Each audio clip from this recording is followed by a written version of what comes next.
Olá, meus queridos irmãos, minhas irmãs, tudo bem com vocês?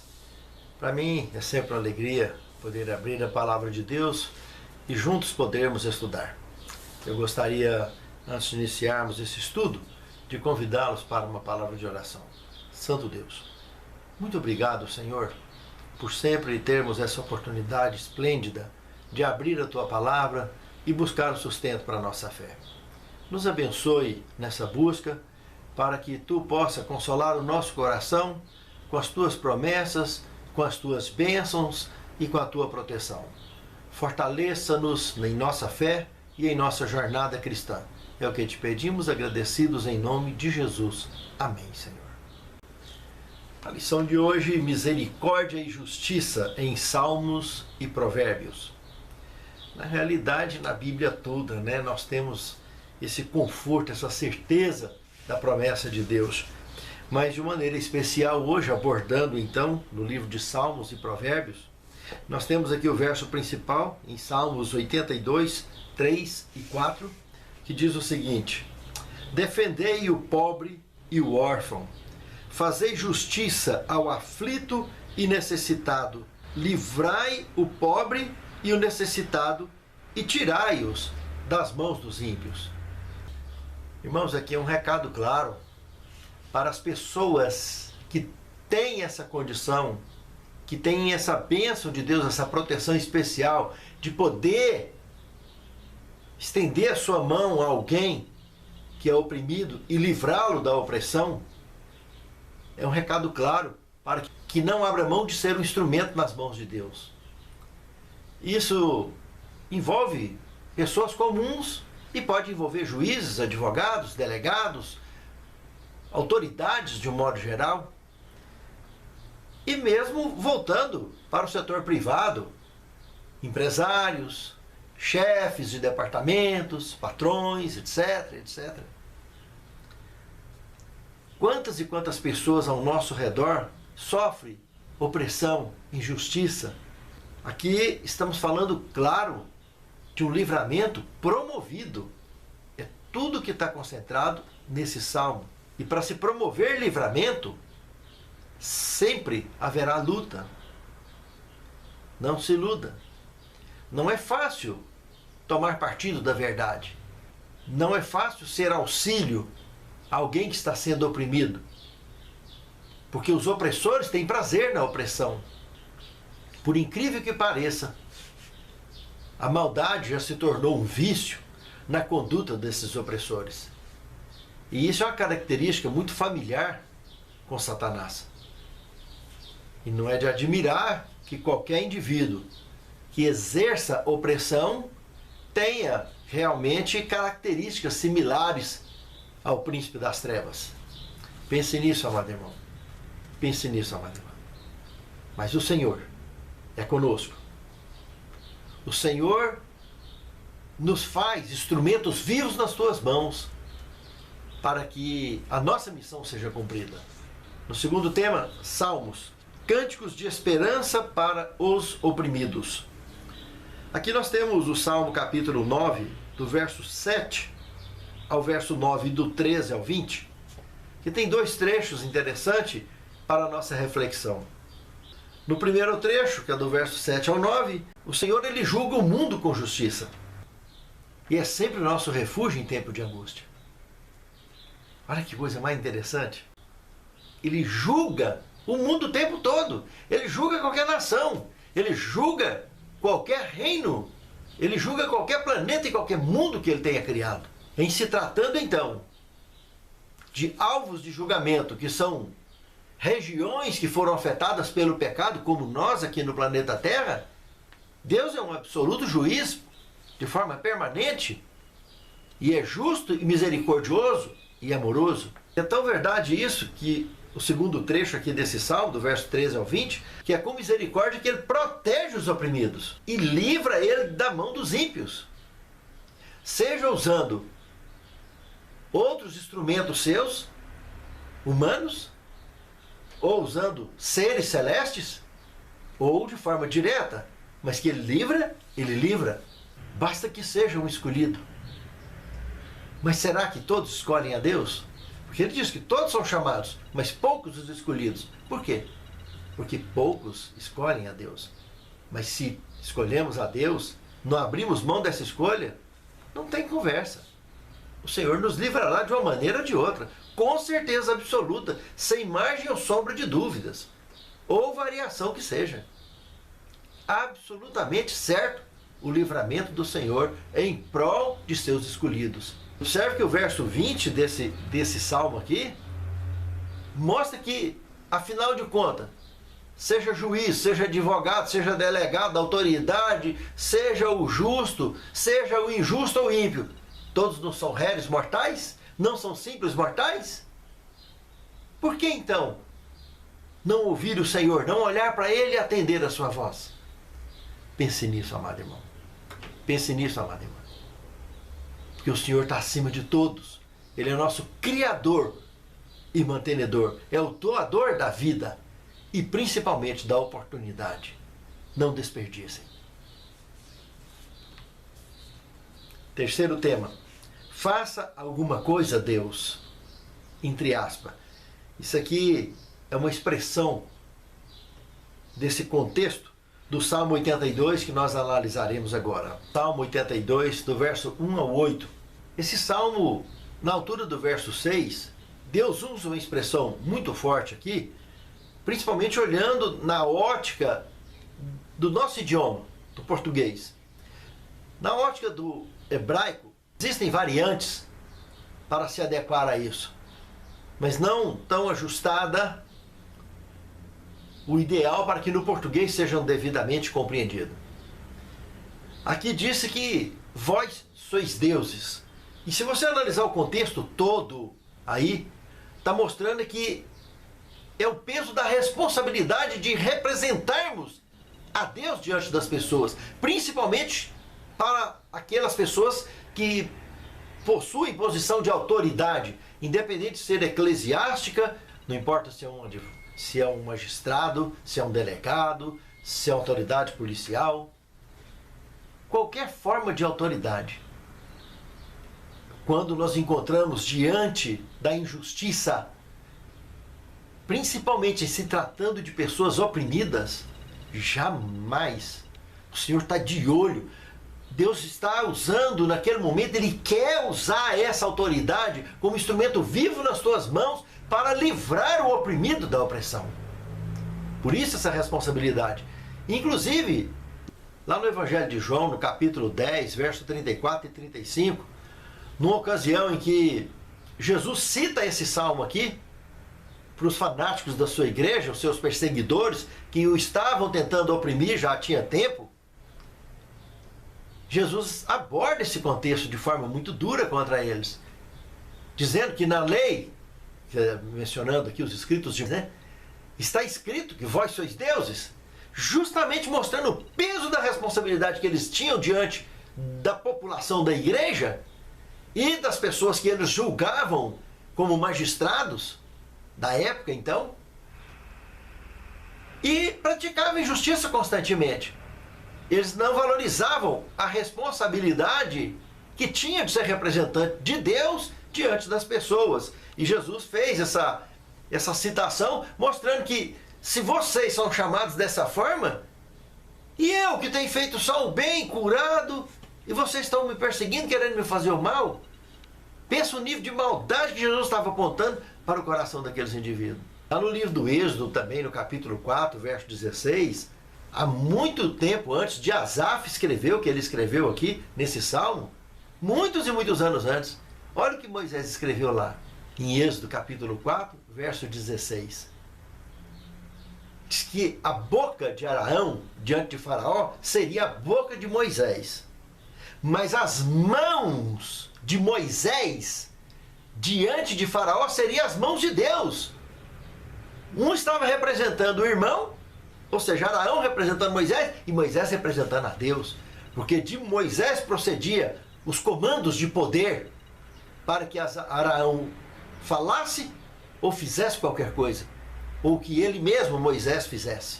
Isso foi uma constante diante de Faraó para livrar os hebreus das garras da opressão egípcia, que já durava 430 anos. Então, realmente, é um peso de responsabilidade sem igual. Por isso que existe esse termo. E, lamentavelmente, algumas religiões de cunho monista, como as religiões de filosofia oriental, de um modo geral, usam esse texto aqui e esse do Evangelho de João, que é apenas uma citação aqui desse salmo, para poder dizer que realmente nós somos Deus. Que o monista acredita que o eu dele é eu divino, né? É um eu divinizado, é um eu... É um Deus embutido dentro de si mesmo. E que as nossas tendências carnais é um demônio que todo mundo tem dentro. Coisa mais absurda, que é uma mensagem altamente satanista isso. Ninguém é potencialmente Deus e nem potencialmente demônio. Nós somos nós, criados à imagem e semelhança de Deus, e temos a opção de escolha se queremos servir à luz ou às trevas. E lamentavelmente essas religiões de cunho monista, de um modo geral, tem essa crença e espalha isso com teorias muito bonitas, com filosofias bonitas, com historinha muito bonitinha, mas que no fundo é igual veneno de cobra. O efeito é mortal, o efeito é letal para a fé de qualquer um. Porque pensa como que uma pessoa que entrou debaixo da terra, a formiga entra no ouvido, sai no nariz, pode querer ser Deus? Me poupe. Os seres que não pecaram um dia ou louvam e glorificam a Deus até hoje por viverem na eternidade. Os que já provaram o cheiro da morte nesse planeta, como Moisés, e ressuscitou e foi para o céu, está vivendo na eternidade e louva o Senhor o tempo todo.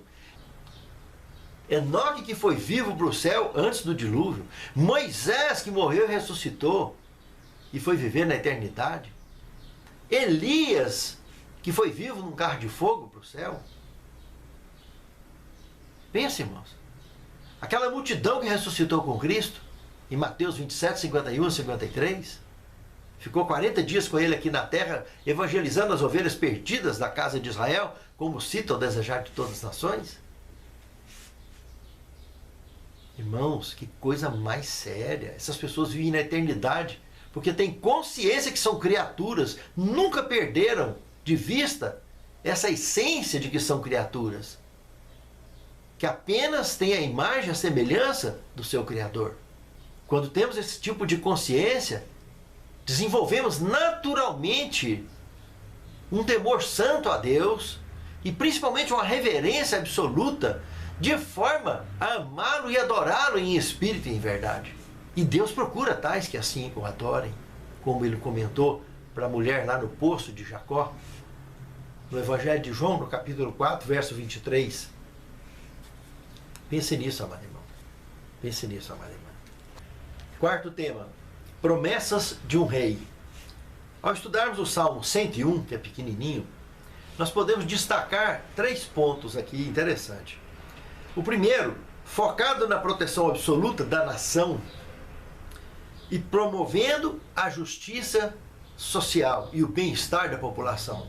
Era o propósito de Davi, ao escrever esse salmo, ao mostrar as suas intenções reais diante da nação e diante do mundo à sua volta, que seguia um caminho inverso a isso aqui.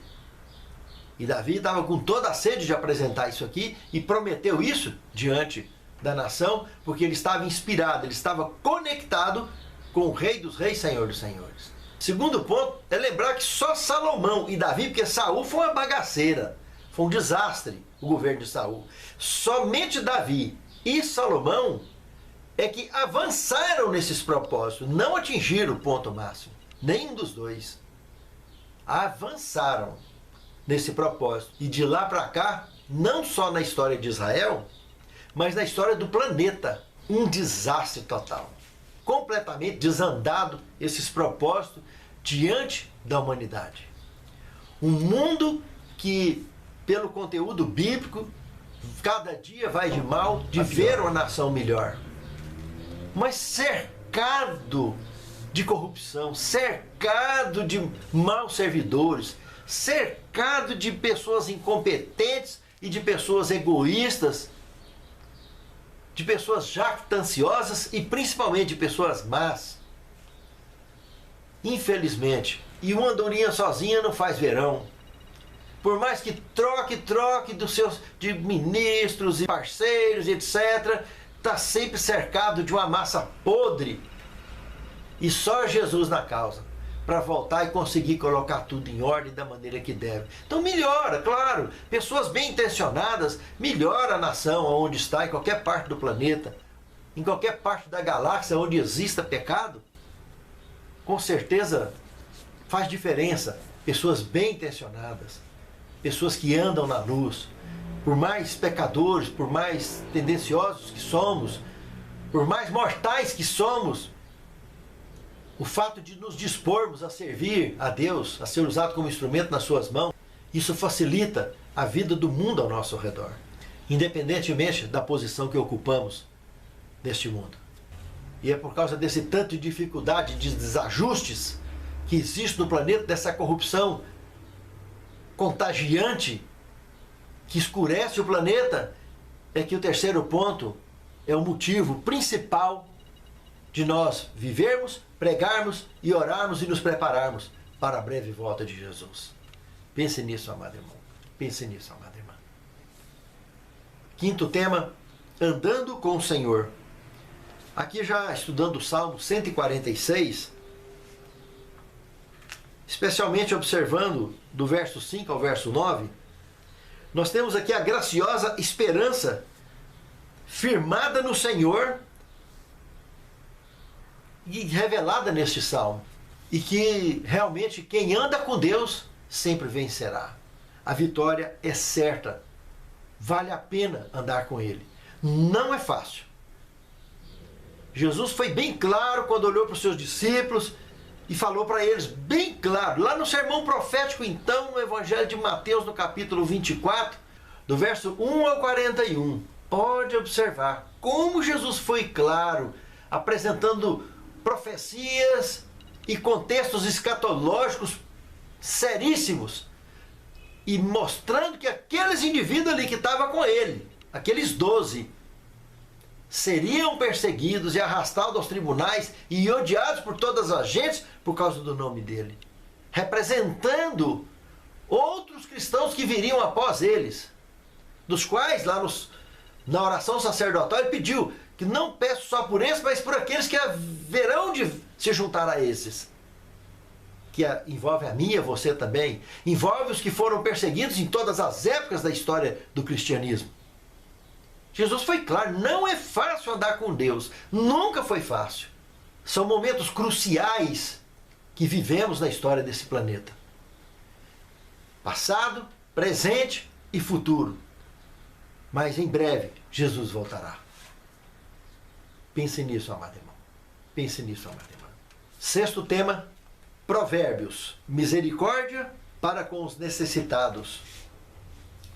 Aqui uma série de provérbios podem ser analisados, como o capítulo 10, verso 4, 13, 23 e 25, o 14, 31, Provérbios capítulo 15, verso 15 e 16, capítulo 19, 15 e 17 e o capítulo 30, de 7 a 9. Todos esses provérbios aqui se alinham com outras mensagens bíblicas da palavra de Deus, de que realmente a misericórdia para com todos os escolhidos de Deus é muito séria. E com os necessitados, então, nem se fala. É algo muito especial. É algo que esses pequeninos irmãos, que o tema desse trimestre tem trabalhado, voltado para as Escrituras Sagradas, fica em evidência plena ao lermos esses provérbios aqui. Aqui ele está mostrando, num contexto geral, que Deus está de olho nas pessoas que têm condição de ser um auxílio ao necessitado e fazem aproveitar da situação para prejudicar mais eles. Pessoas que adoram tirar vantagem dos erros alheios, seja para obter vantagem em forma de posição ou em forma de lucro. Ah, mas o Senhor está de olho, está observando isso. Pessoas que deveriam estar sendo usadas como bênção na vida dessas pessoas, desses necessitados, e tem deixado de ser usado como instrumento nas mãos de Deus, porque é crente o marca-traque, né? Não é crente de verdade, o crente é só na fachada. Na prática, exercem a opressão, aproveitando, seja do erro alheio ou da condição alheia, para tirar vantagem? Fiquem atentos. Os olhos do Senhor estão em cima. E não vai sair barato.